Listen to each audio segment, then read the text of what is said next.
আলহামদুলিল্লাহ ভালো লাগছে।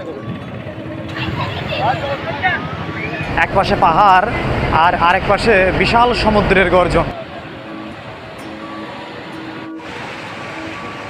প্রিয় দর্শক, নতুন আরো একটি ভিডিওতে আপনাদের স্বাগত জানাচ্ছি। দর্শক, আজ আমি আপনাদের দেখাবো পৃথিবীর বৃহত্তম সমুদ্র সৈকত কক্সবাজারের চিত্র। কক্সবাজার শুধু বাংলাদেশের মানুষের কাছেই নয়, সারা পৃথিবীর মানুষের কাছে একটি আদর্শ পর্যটন স্থান। সমুদ্র বিলাস ও সমুদ্রের গর্জনে মন মাতাতে এখানে প্রতিনিয়ত দেশ ও বিদেশ থেকে ছুটে আসে অসংখ্য পর্যটক। নিজেকে হারিয়ে ফেলে সমুদ্রের মনোমুগ্ধকর প্রশান্তিতে, ক্লান্ত জীবনে একটুখানি প্রশান্তির আশায়। দর্শক, কক্সবাজার যাওয়ার জন্য গাইবান্ধার গোবিন্দগঞ্জের বালুয়া বাজার থেকে রওনা দিলাম একটি বাসে চেপে। আমার সঙ্গে রয়েছে আরো বেশ কয়েকজন সদস্য।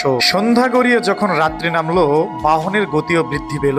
দ্রুত গতিতে এগিয়ে চললো আমাদের যানবাহনটি। প্রিয় দর্শক, এখন বাজে রাত 8টা। গোবিন্দগঞ্জ ছেড়ে সিরাজগঞ্জ মোড়ের পাশে একটা রেস্টুরেন্টে রয়েছে। এখানে রাতের খাবারের বিরতি দেওয়া হয়েছে। দর্শক, আসলে আমি রাতের খাবারটা এখানে খাবো না। আমার ছোট বোন ঢাকায় রয়েছে, সে আমার জন্য খাবার রান্না করেছে। ঢাকায় গিয়ে ও আমার খাবারটা আমি যখন ঢাকায় পৌঁছাবো ওকে ইনফর্ম করেছি, ও আসলে খাবারটা আমার বাসে দিয়ে যাবে। ওর বাসে দিয়ে যাওয়ার পর আমি বাসেই খাবারটা খেয়ে নেব। যেতে হবে অনেকটা পথ, শরীরটাও থাকা চাই ফিট। তাই তো গ্রুপের অন্যান্য সদস্যরা প্রাণ ভরে রাতের খাবার খেয়ে নিল। তবে এই ভদ্রলোক মনে হয় একটু বেশি খেয়ে ফেলেছিলেন। ভাই মোটামুটি, মানে আমি ফুললি বলবো না যে খুব সুন্দর হয়েছে, মোটামুটি। এখানে আসার পর যেটা বুঝলাম যে খাবার দিচ্ছে, সিন্ডিকেট আছে কিনা সন্দেহ আছে। খাবার খাওয়ার পর বিল দেওয়ার সময় বুঝতে পারবো আসলে মানে বিষয়টা কি। এখন মোটামুটি বুঝতে পারতেছি না কী হবে। খাওয়া শেষ, বিলে যাবো, দেখি কী হয় ওখানে। রাতের খাবার শেষে আমাদের কোচটি আবারও দ্রুত গতিতে এগিয়ে চলল কক্সবাজারের দিকে। সম্পূর্ণ রাতটি যাত্রা করার পর অবশেষে আমরা পৌঁছে গেলাম কক্সবাজার ডলফিন মোড়ে। হোটেলে উঠে ফ্রেশ হওয়ার পর দেরি না করে চলে গেলাম সমুদ্র সৈকতে। সমুদ্র পাড়ে এসে কি প্রশান্তি! চোখ জোড়ানো প্রশান্তি ও মনোরম প্রশান্তি মিলে একসঙ্গে মনটা একাকার হয়ে গেছে। কক্সবাজার সমুদ্র সৈকত মানেই নানা রঙের মানুষ, নানা ঢঙের মানুষ। কেউ বা এসে গোসল করছে, আবার কেউ বা ফটোশুটে ব্যস্ত, আবার কেউ বা নিজেদেরকে উপভোগ করছে ভিন্ন মাত্রায়। এই সমস্ত মানুষ দৈনন্দিন জীবনের কর্মব্যস্ততা ভুলে একটুখানি প্রশান্তির আশায় নিজেদেরকে যেন হারিয়ে ফেলেছে সমুদ্রের কোলে, সমুদ্রের গর্জনে এবং সমুদ্রের মন মাতোয়ারা সৌন্দর্যে। কেউ বা শুয়ে বিশ্রাম করছে ভাড়া করা চেয়ারে, আবার কারো বন্ধুদের পাল্লায় পড়ে এমন অবস্থা হয়েছে। ভাই, কেমন লাগছে আপনার? আলহামদুলিল্লাহ ভালো লাগছে। যে যেটাই করুক, সাগরের বিশাল ঢেউ, সাগরের বিশাল গর্জন প্রতিনিয়ত আছড়ে পড়ছে তাদের পাশেই।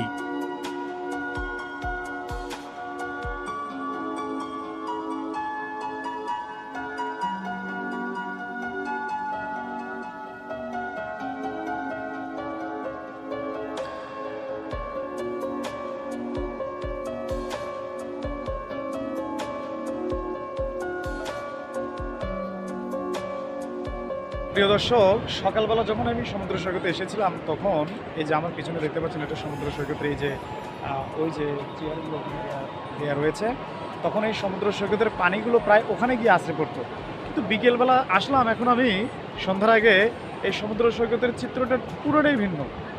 ওই যে আমার পিছনে যে চেয়ারগুলো দেখতে পাচ্ছেন, এখান থেকে অনেকটা দূরত্ব হবে, প্রায় হাফ কিলোমিটার তো হবেই। এখন বর্তমানে সমুদ্রের পানি যে আমার পিছনে দেখুন, প্রায় হাফ কিলোমিটার নিচে নেমে গেছে। সমুদ্রের স্রোত গর্জনটা ঠিক আগের মতোই রয়েছে, কিন্তু পানিগুলো কেন যেন এত নিচে নেমে গেছে। এটি সত্যিই খুব অদ্ভুত মনে হচ্ছে আমার কাছে। ঠিক আছে, সমুদ্র সম্পর্কে আমার তেমন কোনো অভিজ্ঞতা, কোনো আইডিয়া আগে থেকে ছিল না, এখনও নাই। কিন্তু এক অপরূপ সৌন্দর্য, আসলে এটা আমি আর কি বলবো, আসলে আমার বলার কোনো আর ভাষা নাই।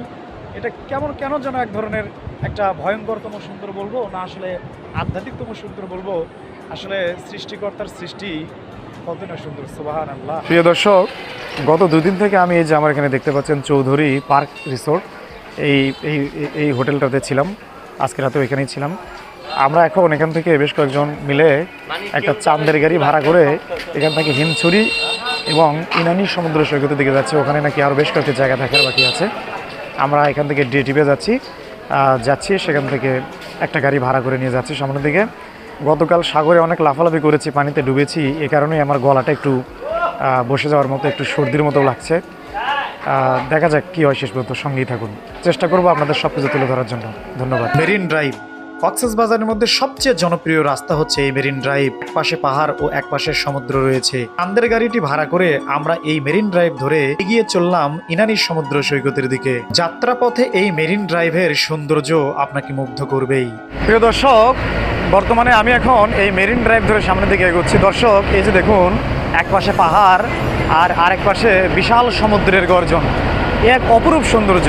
সুবহানাল্লাহ, সৃষ্টিকর্তার কাছে লাখো কোটি শুকরিয়া জানাই, আল্লাহ পাক আমাকে এই সৌন্দর্য উপভোগ করার তৌফিক দান করেছে। দর্শক দেখুন, এক পাশে সমুদ্রের গর্জন, এই যে দেখতে পাচ্ছেন, আর আমার বাম পাশে রয়েছে এই যে দেখছেন বিশাল বড় পাহাড়। দেখাতে পারছি না সহজে, বিশাল বড় পাহাড় ফেলে আমরা সামনের দিকে রয়েছি। আমি একটি চাঁদের গাড়িতে রয়েছি, আমি চাঁদের গাড়ির ছাদে রয়েছি, ছাদে উঠেছি।